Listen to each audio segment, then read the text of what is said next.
Hello. Welcome to deck profile from my Snaker deck profile, which I got first place with at the 3v3 Starlight Cup tournament on Sunday in Berlin. My personal record was 9-0 and our team went X1 in Swiss, and we all decided to play Fire. We got 6 after Swiss, if that matters. So I'll just get into the ratios. I don't think the deck's like that much to explain. I'll do the explaining in like the interesting spots. So the Snake Eye ratio is 3 Ash, 2 Poplar, Oak, 2 Flamberg, and 1 Snake Eye Diabasa. I think this card's way too good to not play. It's like helps you enable like field spell as an extender or like some lines with like Hope Harbinger or whatever, because that's like the extra line I'm going for. This like helps extending a lot. It also helps like removing things like Jerusalem, which like stops the OTK like most of the times. It also makes like some OTK lines very simple, so I really like this.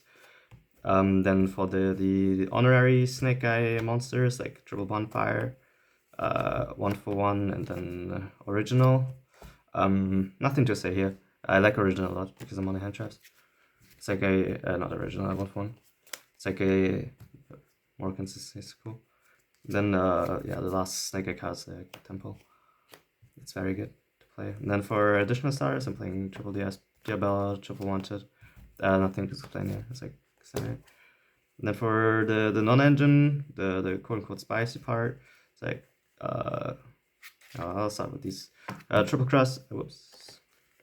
Triple Cross set. I like this more than the cash cards. I'm not sure about if I want to play this over Melodious or not, but I'll try. I'll try it.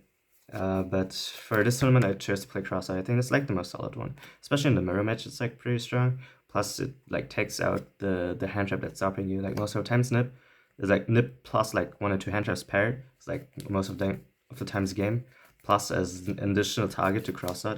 If my opponent didn't like hand trap me, I also play Talons. Because this one's like a real threat to the board now, right? If you don't like go for Harbinger or whatever, you can set the cross out and then cross out for talents, which is like very impactful, very strong.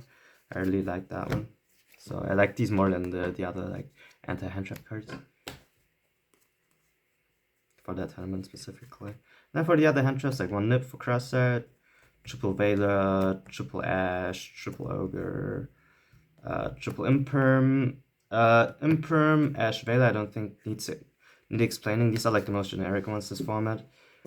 Then 1 Nip, sometimes 0 combos lose to Nip if Nip is paired with like a bunch of hand traps, because like you play through the hand traps but not through hand traps plus Nibiru.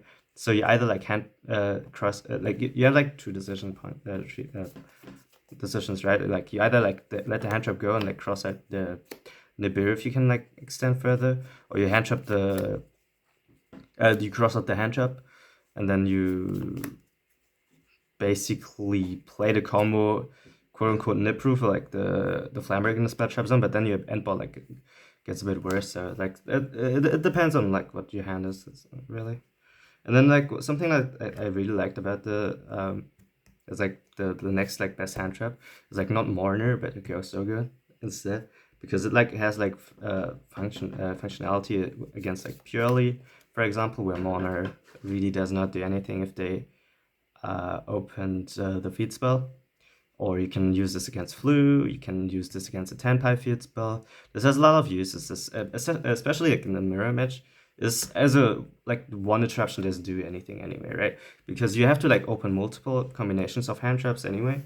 So if you open like Ghost Ogre plus like any 1 or 2 hand traps, so like this has to be the second or third hand trap in the mirror to be good, because if you hand trap them once or twice, they usually have to like pivot into the Zalantis IP board, and then Ghost Ogre can hit the IP or whatever like is the threat. It can also like hit Apo if they made a Whistling, so pretty cool.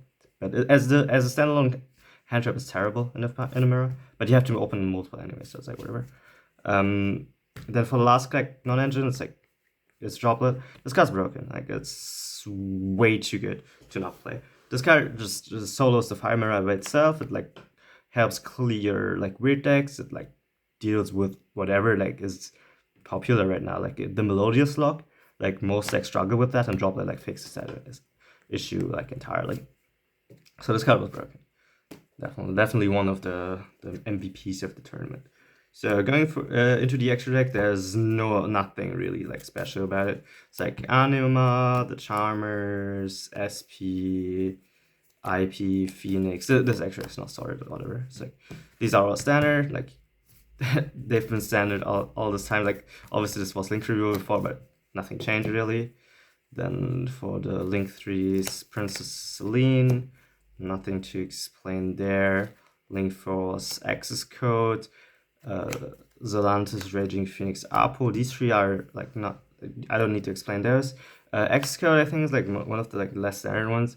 It's there to clear things and to threaten the first OTK. Like the first OTK thing is like not as like relevant, I think. This one didn't meet the finals, by the way. Because like something I really liked about the Harbinger like package is that you actually it's like very free. So you can play like stuff like you can play the flex spot cards in the extra deck. So I like to play Access Code for like the clearing aspect against stun, for example. It's like pretty good. Or like whenever you like need to clear like multiple cards, especially if you need to go to the battle phase to force like Skull Guardian or whatever with this negative buster. It's like pretty good. It also helps beat over things like Noir. So you make this way like a Link 3, Link 4, and then they need to spin, and then you can like drop it or whatever. It's like pretty good. And it's just like one of the flex spots I used. It's like very like useful like most of the times. And then like for the last cards in the extra decks, like the quote less standard ones, like Harbinger is like for the combo obviously. And then like, I played one Fuko and one Typhon. The Fuko is there just for the Tenpai matchup. If they let me go first, like game 1, I just make Fuko. Or whenever my opponent like hand traps me like infinite times, I end on like 2 guys. And like if for example like, I open like Ash Bonfire, I go like normal Ash, they veil that, I go Bonfire for Poplar, they veil out that as well, like Imperm or Veil or whatever. I can make Fuko and then pass on that. And then I 100% live the next turn anyway, right? So I can like play next turn. It's like pretty cool. Like this is like like there for like surviving purposes. It's pretty good. Like it's also very hard to add. It's like you have to like draw Kaiju or like Kurikara it or whatever, but then you have to like force it out. It's like very weird to add. And the Typhon is just something that comes up every now and then. I always wanted it in the extra deck. Like I saw some people play Link Spire, I think, over like one of the flex spots. But Typhon was very necessary in my opinion, because the thing about Typhon is that you don't have like set game states where it comes up. So it's just coming up like every now and then if your opponent has like weird board states, right? If you like need to if you like get interrupted too much, you slap on Typhon onto a body, beat over something, take away one of the follow-up pieces, stay alive, and then play next turn. This like helps like deal with like some problems, for example against Brandon or whatever. Then for the last like thing is like the side deck. I'll go over the things that were set from the beginning, and then something that I wasn't entirely sure about, like the triple Bistia. You have to play at least these for sure, I think, because of the branded matchup mainly. And you can side this thing in the mirror for like IP. You can side it in against like voices, whatever. It's like very good, all like very needed. I didn't play Bordrake over Druid because of the Unchained matchup mainly. Because if you side on Biscuits against Unchained, you rather have Druid win because they can't link this off very efficiently, because they have to like get rid of this somehow with Unicorn or whatever.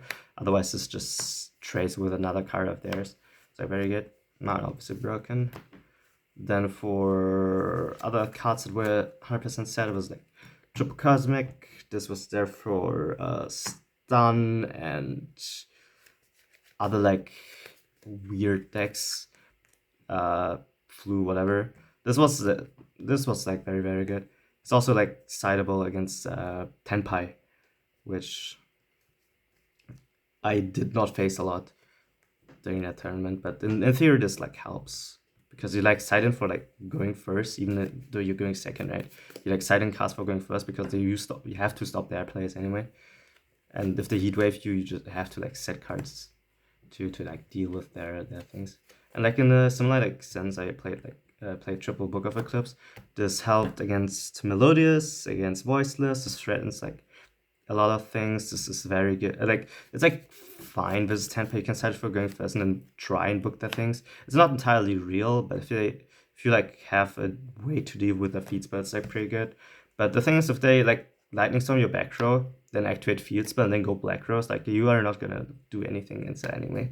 So there aren't like a lot of cards that do anything against it. And this like was very like good overall. Had like a lot of coverage too. Because like the thing about this is like you can the other option was like Dark Ruler, where as you can go Dark Ruler and they can't obviously negate it, but then you can't kill the opponent. If they have like too much follow up, it doesn't matter.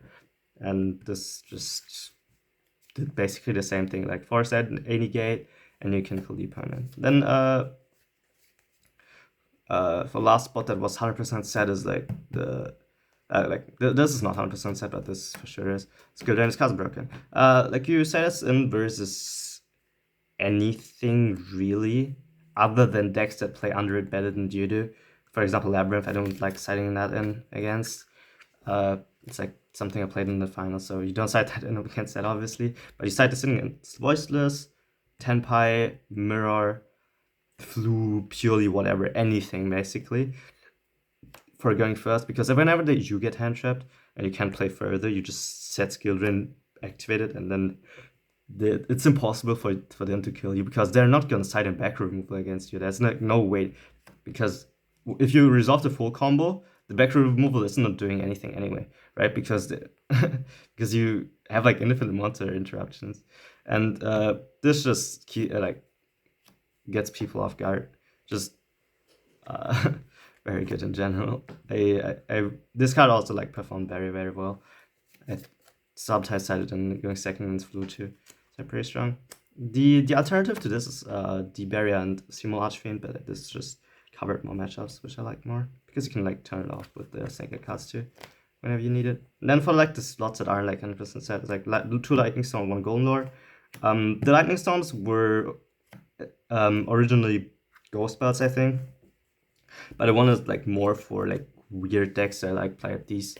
These could have been like Gold Notes too, and then I play like 2 Gold Notes, 1 Subversion. Like this should have been Subversion, but I didn't have it with me, so I played like 1 Lord. This was fine. Like I didn't draw the Lord. Obviously, it's a 1-off. I played against 1 Runic Stun and he misplayed, so he lost. So that was like it. And the 2 Lightning Storms were like fine too. I drew like I drew 2 in the finals. That hand was unplayable in game 2. So that's like whatever. Yeah, that's it with the deck. I was very happy with it. Like a few changes I think I would make, or things that I want to try. As especially I want to try the Melodious engine. I think that sounds like interesting because the Melodious engine like essentially like eats like every hand trap that you want. Then something else I want to try is the Metal Tronus card, or the thing that summons something with like 2 attributes or types or whatever with a monster that you target from deck. It's like an A-Tailor, but going second. And if you summon like the same name, you can banish the card this week. Pretty cool. It's like Chalice, but on crack. Basically, I want to try that too, and that I think is everything about the deck. Thanks for watching, and see you guys soon.